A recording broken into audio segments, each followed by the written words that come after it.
છે અને એ કે ચેક લઈ જાવ તમ તારે એની ના નથી એટલે એનો વહીવટ જ રોકડો હોય છે. તે વિનુભાઈ ચાવિયા અત્રે અહીંયા આવ્યા છે એટલે એ બધી બહુ મને ગમે એમ કે નામ હોય તો એવું થાય નું મરણ થઈ ગયું અને ત્યાં અમે બધા ભેગા હતા. રાત્રે હું તો ગયો તો એના રૂમાલ પાથરવાનું ચાલુ કર્યું. 15 વર્ષથી ચાલુ છે. આમાં બધા અહેવાલમાં લખીએ છીએ કોઈ મરણની પાછળ રૂમાલ પાથરતા હોય એની કેટલી રકમ આવી એ બધું લખતા હોય છે. તો એ પ્રમાણે એનું હોય છે. તો ખાસ તો હવે આપણે વિશેષ કાર્યક્રમ નહીં, આપણે આ કાર્યક્રમને આગળ વધારીએ. ઘણા લોકો જુદી જુદી રીતે સેવા આપતા હોય છે. તો હવે હું મંચસ્થ મહાનુભાવોને વિનંતી કરું એ પહેલાં થોડીક વિગત કહી દઉં તો એક નામનું શું તમારે કામ, ઘરે સેવાના કામ, એક વૈષ્ણવ પરિવાર છે નામ, એક ગાડી પાલો, અગાઉ 5 ગાડી આપ્યો હતો, 4 કે 5 ગાડી બહુ મને યાદ નથી, અને એક ગાડી આજે એક પાલો લખાવે છે. પછી બીજું યુએસએથી ફોન હતો જગદીશભાઈ પરસોત્તમભાઈ વિરડિયાનું કેરાળાવાળા એમના તરફથી એક ગાડી પાલો, ઝવેરભાઈ પૂનાભાઈ ગજેરા કેતનભાઈ અને સતીશભાઈ મોડપરવાળા તરફથી એક ગાડી પાલો. એવી જ રીતે ડૉક્ટર વરુણભાઈ ગોજારિયા માતુશ્રી કંચનબેનની સ્મૃતિમાં 11,000 રૂપિયા અત્રે આપે છે. કાલિંદીબેન વસંતભાઈ પરીખ 11,000 રૂપિયા આપે છે. એવી જ રીતે મુંબઈ રહેવાસી અમારા અમરેલીના એવા કમલેશભાઈ રતિલાલ સંઘરાજકા તથા કલ્પનાબેન મુંબઈ તરફથી એમના માતુશ્રીની યાદમાં એવો તો એને તો આપણે શું કહેવાય સંસારો કર્યો હતો. એટલે એવા પવિત્ર હતા અને દીક્ષા પણ લીધેલી. એમનું નામ શું હતું? સંસારી નામ કાંતાબેન રતિલાલ હતું અને મા સતીજી નામ શું? કર્તવ્યાબાઈ મા સતીજી એનું નામ હતું. પણ એ પણ કાળ ધર્મ પામી ગયા. એમની યાદીમાં કાયમી દત્તક યોજનામાં 41,000 રૂપિયાનું અનુદાન આપે છે. આપણે તાલીઓથી વધાવી લઈએ. હવે ખાસ તો કોઈ રકમ નથી, પણ જે લોકોએ નહીં, કુમાર કાકા એટલે એક મુખ્ય સેવક તરફથી 10,000 રૂપિયાનું અત્રે અનુદાન આવ્યું છે. એમને પણ તાળીઓથી વધાવી દઈએ. હવે વિશેષ નથી કહેતો, પણ હવે કોઈને બોલો શું કહો બા? હવે ભાગીરથી બેને પૈસા આપ્યા હતા એટલે હું અગાઉ 1 લાખ રૂપિયા બંને આપ્યા હતા એટલે મારે એમને નહોતું કહેવું, પણ એમની આજે મનોકામના મનોભાવના છે એને આપણે ઠેસ નથી પહોંચાડતા. તો એના તરફથી એને 50,000 કીધા, પણ આપણે 51,000 બોલી જઈએ. 1,000 રૂપિયાનો લોભ એને ભલે રાખ્યો, પણ આપણે નહીં રાખીએ. આપણે 1,000 રૂપિયા અમારે રવજીભાઈ ભેટિયા બોલતા, કોઈ 500 રૂપિયા આપે તો વસંતજીભાઈને એ કે 1 રૂપિયાના લોભ સાથે 500 રૂપિયા લખેલ છે, 1 રૂપિયો મારા તરફથી એમ કે વર્ગીજી બાપા. હા, એ સાક્ષીમાં છે મુકુંદભાઈ નહીં, બધા સાક્ષીમાં. તમે એક સાક્ષી, તમે તો મનોરથમાં ઓછા આવતા, આ બધા આવતા હોય એને ખબર હોય એમ. અને મને હું કે ખબર, હું કઈ ઉભો થાઉં તો કે મારી હોક આવી કે એમ કે મેં કે મારી જગ્યા પછી તારે લેવાની એમ કે. એટલે આનંદ જુદો હતો. એટલે એ રીતે આ રીતે થયું. તો મંચસ્થ મહાનુભાવોને વિનંતી કરીશ કે તેઓ અત્રે દીપ પ્રાગટ્ય માટે નીતિનભાઈ અને બધા અત્રે અહીંયા આવે. તો નીતિનભાઈ, જીતુભાઈ અત્રે આપણે દીપ પ્રાગટ્ય અત્રે અમારા ભાગીરથીબેન, કાલિંદીબેન, આ લ્યો કાલિંદીબેન, આપણે હવે નીતિનભાઈ અધ્યક્ષ છે ને કેમ કરવું પડે, અધ્યક્ષ કેમ કરવાનું હોય હંમેશા, એનો નિયમ છે. એટલે કાલિંદીબેન અત્રે આપને પણ વિનંતી તમે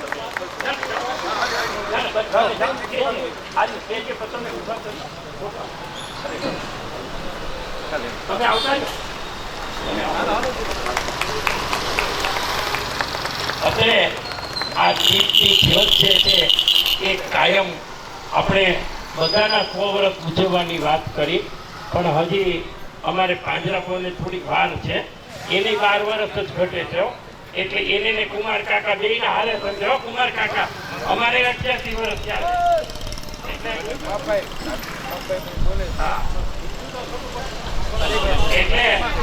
88 ને 12 એટલે 100 વર્ષ ગૌશાળાને પૂરા કુમાર કાકાને પૂરા થશે. એ બેયનો હારે ઉજવવાનું સાથે. બરોબર છે. અને કોઈ પાંજરાપોળ જે છે ને એ ચાલતી હોય તેમ માનતા નહીં કે દિલીપભાઈ થી ચાલે છે, મુકુંદભાઈ થી ચાલે, એવું નહીં. એ તો ગાડા નીચે કૂતરું હાલતું હોય ને એનો ભાર તાણતા હોય, પણ બધાનો સાથ અને સહયોગ હોય ત્યારે જ એ પાંજરાપોળ ચાલતી હોય છે. પણ જે લોકો અત્રે આવ્યા એનો હું આભારની લાગણી વ્યક્ત કરું છું. અને કાલિંદીબેનને કહું છું, બીજા કોઈ બોલવું છે તો કાલિંદીબેનને કહું છું કે તેઓ પ્રસંગને અનુલક્ષીને માર્ગદર્શન આપશે. આપ સૌને નમસ્કાર. હાલો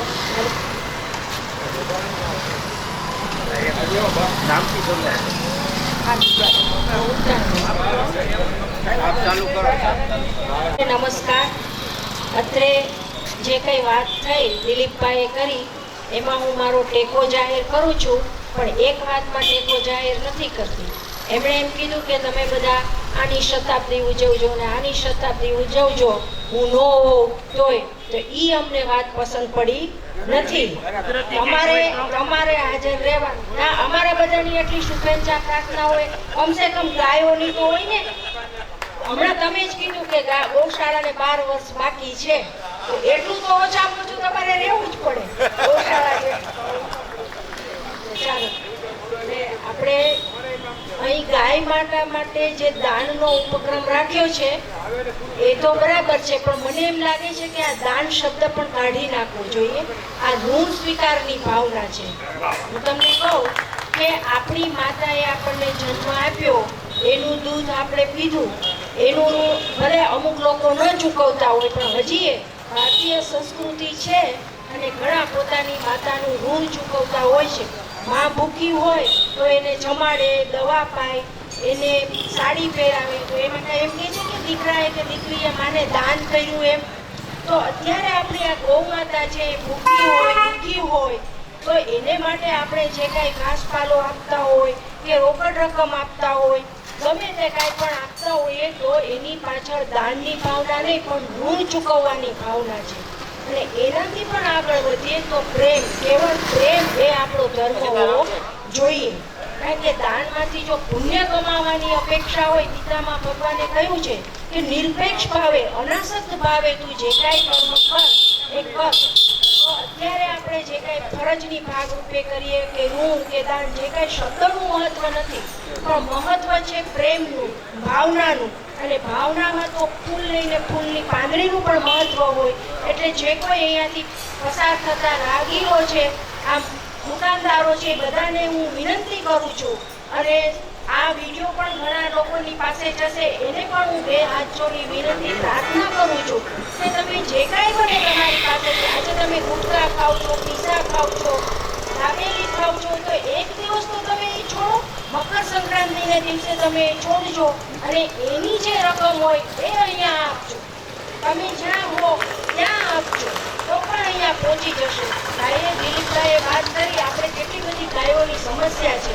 ઘણા એવા પ્રશ્નો કરે કે તમને તો સરકાર હવે પૈસા આપતી નથી, પણ આપણે જાણીએ છીએ કે મોંઘવારી જેમ આપણને માણસોને લાગુ પડે છે એમ ગાયને પણ લાગુ પડતી હોય. એ પણ જીવ છે, એને પણ સારો ખોરાક જોતો હોય. તો એટલે આપણે અહીંયા લાપસી ખવડાવીએ છીએ, લાડુ ખવડાવીએ છીએ, બીજી પણ એમની ઘણી ઔષધની, એમના મેડિકલની ઘણી બધી આપણે જરૂરિયાતો હોય. એમના માટે છત બનાવવાની હોય, જરૂરિયાતો અનેક પ્રકારની હોઈ શકે. માત્ર એટલો ઘાસપાલો એ જેની જરૂરિયાત નથી હોતી. એટલે અનેક પ્રકારની જરૂરિયાતને ધ્યાનમાં રાખીને બને એટલું જે કંઈ સમયનું છે દાન, કે પૈસાનું દાન છે, કે વસ્તુ રૂપે દાન છે, પણ એ જરૂરી તો છે. જો આપણે દાન આપીશું તો ઈશ્વરના માનને પાત્ર થઈશું. જગત આપણને માન આપે કે ન આપે એનું બહુ મહત્વ નથી, પણ હા, ઈશ્વર આપણને જરૂર માન આપતો હોવો જોઈએ. માન એટલે ઈશ્વરની આંખમાંથી આપણે ક્યારે નીચે ન ઉતરી જઈએ એવું આપણું પવિત્ર જીવન હોવું જોઈએ. અને એટલે જ મને લાગે છે કે આપણે જે આ પર્વની વાત કરીએ છીએ, ભારતીય સંસ્કૃતિમાં અનેક તહેવારો આવે છે, એ તહેવારો આપણે ખાલી ખાઈ પીને મોજ મજા અને ડાન્સ કરવાના બનાવી દીધા છે આજે. પણ એ જે આપણા શાસ્ત્રકારોએ જે તહેવારો છે એ તહેવારોને પર્વમાં પલટાવવાની વાત કરી હતી. અને આ પર્વમાં ક્યારે પલટાવાય? જ્યારે આપણે ઈશ્વરનું સ્મરણ કરીએ, પરોપકારના કાર્ય કરીએ, લોક સંગ્રહના કાર્ય કરીએ, એવું બધું કાર્ય કરીએ ત્યારે એ તહેવાર એ પર્વમાં પલટાઈ જતા હોય છે. તો આપણે દરેક તહેવારને પર્વમાં પલટાવવાનું રાખીએ. બીજું કે આ મકર સંક્રાંતિના દિવસે વિશેષ પુણ્યનું ભાથું એટલા માટે મળે છે કે સૂર્ય એ આપ સૌ જાણો છો એ મકર રાશિમાં પ્રવેશે છે અને પવનની જે દિશા છે, સૂર્યના કિરણો જે છે એ ઉત્તર તરફ અયન એટલે કે ગતિ કરે છે. એનો બીજો એક સારો અર્થ કરીએ તો અત્યાર સુધી જે ઠંડી અને અંધકારના દિવસો હતા એ હવે ઊંઘ ભર્યા, પ્રકાશ ભર્યા બનવાના છે. કારણ કે હવે દિવસે દિવસે સૂર્ય પ્રકાશમાન થતો જવાનો છે. એટલે આનો અર્થ આ બધું પ્રતિકાત્મક છે. એનો અર્થ એટલો થાય કે આપણું જે અજ્ઞાનરૂપી અંધકાર છે એને દૂર કરી અને જ્ઞાનરૂપી પ્રકાશમાં એને પલટાવવાનું છે. આ ઋતુ પરિવર્તન છે. આ સાચું ઉત્તરાયણ છે. બાકી તો આપણા ધર્મશાસ્ત્રોમાં ઘણી બધી કથાઓ છે. કથાઓમાં આપણે જોવું નથી. આમ પણ આપ સૌ અત્યારે ક્યારના અહીં આવીને બેઠા છો, ભાગીરથીબેન બેઠા છે, સૌના સમયને જોતા વધુ કાંઈ નહીં કહેતા મા પ્રત્યેના ઋણને ચૂકવજો એટલી આપ સૌને નમ્ર વિનંતી કરું છું.